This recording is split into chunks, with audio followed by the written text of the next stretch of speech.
ভাই তোমার হাতে লাইগা অথবা ঝাড়ুর বাড়িতে লাইগা জীবনে কোনো না কোনো দিন তেলাপোকা চটকাইছে। তেলাপোকা হোক আর ঘাসফড়িং হোক, দুইজনের রক্তই কিন্তু সাদা, তুমি মোটামুটি চিনো। তাহলে চলো আমরা এই সাদা যে রক্তটা বেশ আমাদের রক্তের চেয়ে বেশ থিক না, একটু ঘন না, এই ঘন হওয়ার জন্য আমরা এই রক্তটাকে বলি হিমোলিম্ফ। কি বলি ভাইয়া?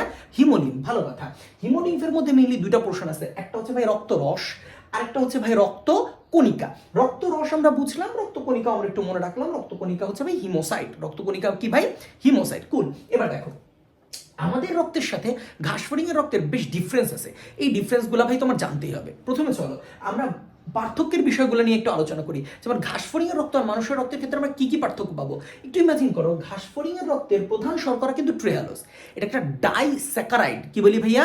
ডাইস্যাকারাইড। আমাদের কোষ রসায়নের ভিডিওতে আমি অনেক আলোচনা করছি, তাও আমার একটা শর্ট ভিডিও আছে ট্রেহালোজ কি জিনিস, আমি লিঙ্ক দিয়ে দিব ইনশাল্লাহ। এরপরে দেখো আরেকটা হচ্ছে প্রধান শর্করা মানুষের ক্ষেত্রে কি ভাই? গ্লুকোজ, আমরা সবাই জানি আলহামদুলিল্লাহ।